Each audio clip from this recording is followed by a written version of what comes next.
Good day, and today we are going to take a look at English Canadian literature and its history. So let's start with the beginnings. Canadian literature developed slowly. It began in the 17th century and achieved its distinctive character only after Canada gained their independence from Great Britain in 1867. From the beginnings of European colonization in the 1600s until nationhood, various factors affected cultural development in the territory now known as Canada. Now, from the colonial times on, European Canadians were divided into two distinct populations, the French-speaking and the English-speaking.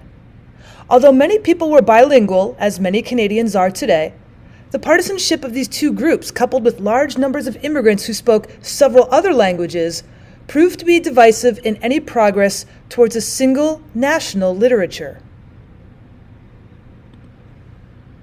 So then, rather than commit themselves to uniformity as the basis of their culture, Canadians instead accepted plurality or diversity as a workable alternative.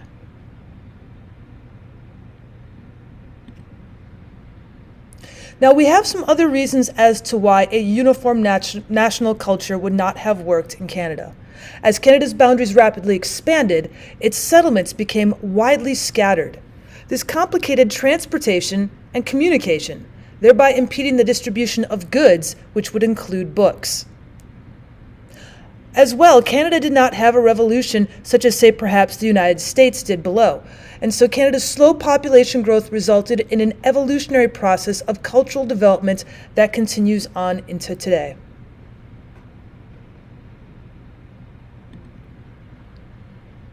Canada has also experienced tensions as a result of the horizontal poles across the Atlantic Ocean to Britain and France with their language, and they also have a pole across the 49th parallel into the United States.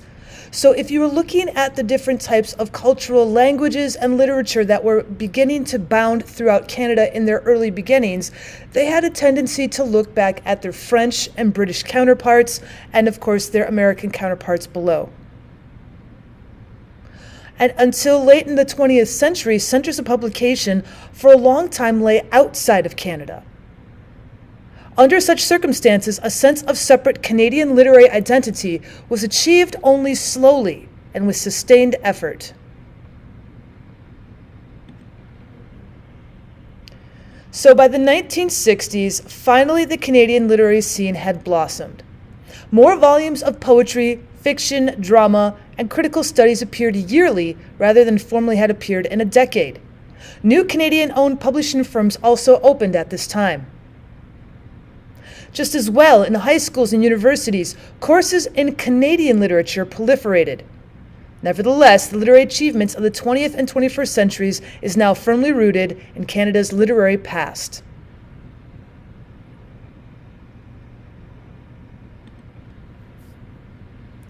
Now, when we consider that there is a diversity or plurality of literature in Canada, most Canadian literature is still written in English or French. But because of that plurality, other languages that might include appears to be Gaelic, German, Icelandic, Ukrainian, Yiddish, and many languages of Canada's original inhabitants, among them the Cree, the Haida, the Inuktitut, and the Ojibwa.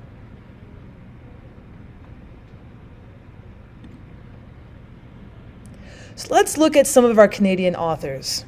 Let's start off with technically our first English Canadian author. The History of Emily Montagu, that was written in 1769, was written by English-born Frances Brooke, and she's considered the first Canadian as well as the first North American novelist.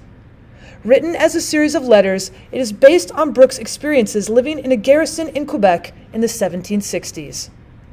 The novel provides a portrait of 18th century Canada while establishing a female literary voice early in English Canadian writing.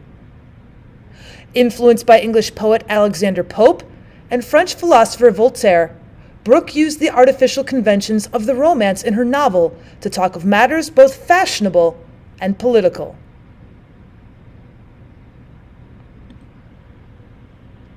Continuing on into literature in the 18th century, The British loyalists who emigrated north from the American colonies starting in 1775 wrote tributes to the British monarchy and satires of the American belief in a republican government.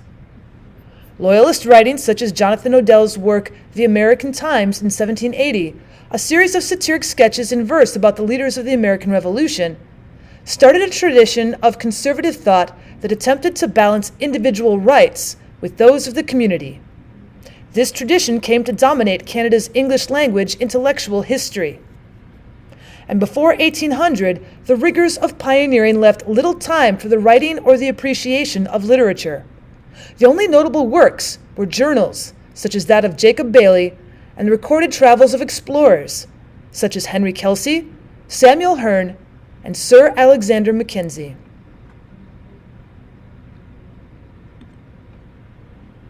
Continuing on, during the 19th century, Canadian writers grew more numerous and more ambitious, attempting new forms and addressing new subjects. At first, writers turned to narratives that recorded exploration, settlement, and outright survival. And by the end of the century, the range of genres and topics had broadened and considerably into encompassing social issues of the day, from the politics of independence to the rights of women. But it also included historical romance, comedies of manners, and lyric poetry about the transcendence of nature.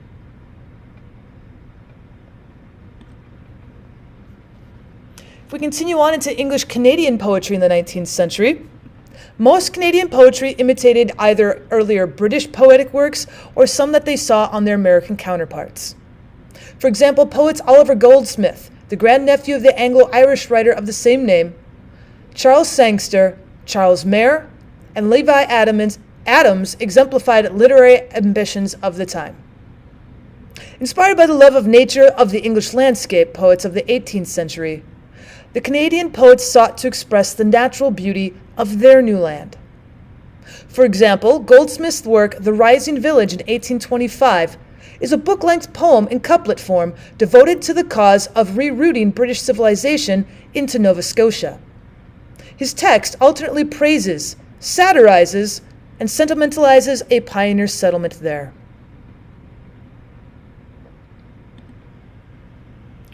Now, the title poem in Sangster's collection, The St. Lawrence and the Saguenay and Other Poems from 1856, contrasts two kinds of river in two kinds of diction. One is lyrical and gentle. The other is rugged and winding. Now, these suggest the difficulties inherent in capturing the new landscape through the conventions of British poetry. Let's take a look at his title poem, The St. Lawrence and the Saguenay. There is but one to whom my hopes are clinging, as clings the bee unto the morning flower. There is but one to whom my thoughts are winging, their dove-like passage through each silent hour. One who has made my heart her summer bower. Feeling and passion there forever bloom, for her who by her love's mysterious power dispels the languor of my spirit's gloom, and lifts my dead heart up, like Lazarus from the tomb.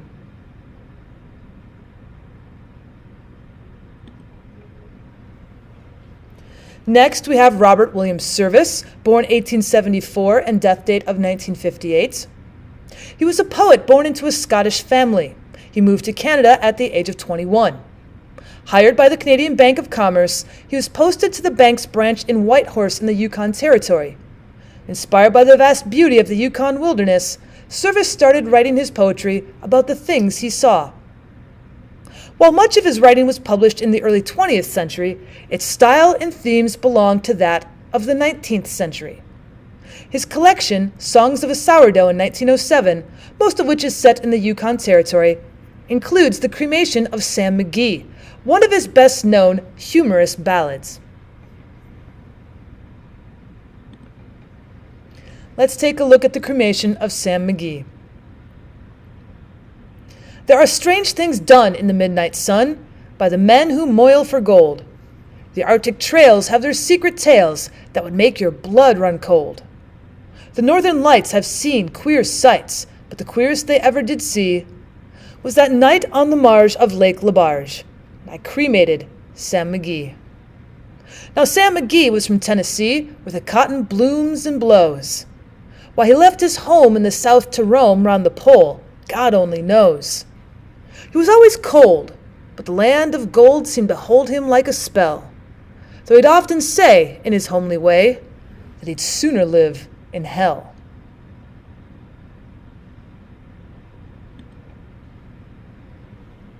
We can also see at this time period the Confederation group growing. In the 1860s, we have Canada's Confederation, and a group of poets born in that decade came to be known as the Confederation Group.